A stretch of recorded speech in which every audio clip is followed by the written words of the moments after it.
everybody, it's Rebecca here at Wine Mermaids, and I'm here today with my February wrap-up. I read a total of 5 things in the month of February, which is quite a dramatic decrease from what I read in January. However, this month was shorter by like 2 days, and it was just busier for me. Didn't have the time, but I still read 5 things, which is still pretty impressive considering the fact. So let's get into what I read. I had an average star rating of a 4.4 with 1 3-star read, 2 4.5-star reads, and 2 5-star reads. So a really good month for me. I'm quite happy with it. So let's start off with that 3-star read. So my 3-star read was my audiobook for the month, which was The Heir by Keira, which is kind of this continuation of the Selection series. Now I didn't know going into it that there's another one, which is called The Crown, and I think it comes out in May of this year.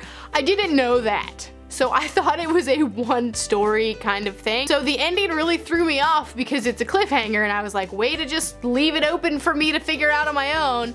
And then I was informed that I was dumb, basically, and that there's another one coming out. So this story, it follows Adelind, who is the daughter of people in the Selection series. I don't want to give away who she ends up with, so although it's obvious, I don't want to say it. So anyway, she's the daughter, and she is, oh my gosh, annoying. She's terrible. I really, people complain about America in the first one, but I think Adelind is so much worse. She's a brat, basically. She's a big brat, and I'm tired of her like attitude where she thinks she's better than everybody and how she doesn't want love and blah blah blah blah blah, and the way she treats her family and the way she treats these poor boys in the Selection. Like, I just wanted to smack her all the time. Towards the end, she started kind of realizing that she was a dumb idiot brat, and so hoping that The Crown she redeems herself, because I was not feeling it. I liked the guy characters, the Selected, a lot better than her, and I don't really want any of them to end up with her because she's terrible. But anyway, it was a fun read. I was excited to get in the car every day. It's on par with the rest of the Selection series. You know, it's fun, it's fluffy, and the main character's annoying, but yet I can't seem to not want to continue on with it. So there you go. On to my 4.5-star reads. The first one I'm gonna say is Nimona by Noelle Stephenson. I read this book on a buddy read with Morgan from Little Word Weaver, and I just adored it. We'd been talking about this for months with Trina and Caitlin and Kayla, our little group from YALLFest. And so Morgan and I were the last 2 to finally read it, and we immediately understood why everyone else raved about it, because it's so good. It's about this girl Nimona who is a shapeshifter, and then this is Lord Ballaster, and he's the villain, and we have Sir Goldenloin, and he and Sir Ballaster were like best friends, but there's a falling out. So anyway, Nimona joins up and becomes the sidekick to Lord Ballaster, and it's just kind of a good little fun graphic novel that I really loved it. It was really fun. So I gave it 4.5 stars just because I felt like I wish there was a little bit more development, but overall I really liked it. My other 4.5-star read was The First 15 Lives of Harry August by Claire North. I read this for my teacher book club, which I think I actually recommended it because I was tired of the other books, and this one I was excited about. So this is about a guy named Harry August who, when he dies, he's reborn and lives his exact same life, basically. Like, he's not born at a different time. He's born to the same parents at the same time, at the same day, year, everything.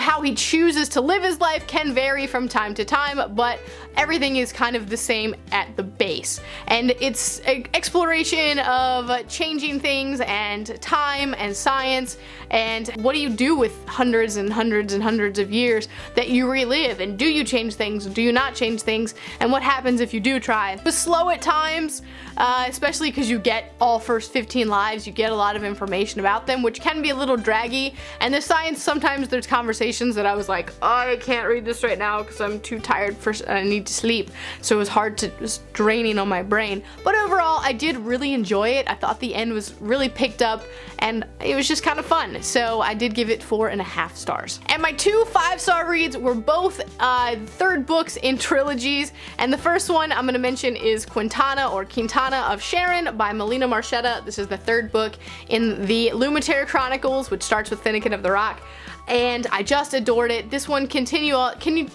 on with the story. We get Quintana's, we get her perspective as well as the other characters, and the side characters in this are just so wonderful.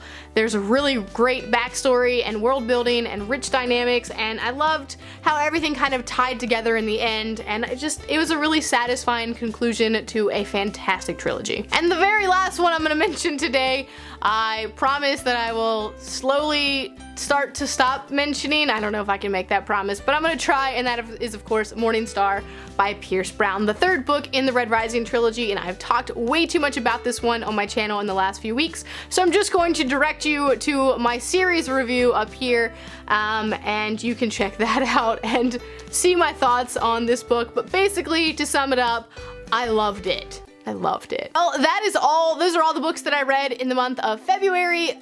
So it's 4 books and 1 graphic novel. Not too shabby, not too shabby. I'm hoping that March picks up again, but we'll see. We'll see what happens. I do go to New York in a couple weeks, so I usually can't read while I'm there, but we'll see what happens. So anyway, let me know down in the comments below your thoughts on any of these books and what your favorite read was in the month of February. And that's it for me today. I'll see you next time.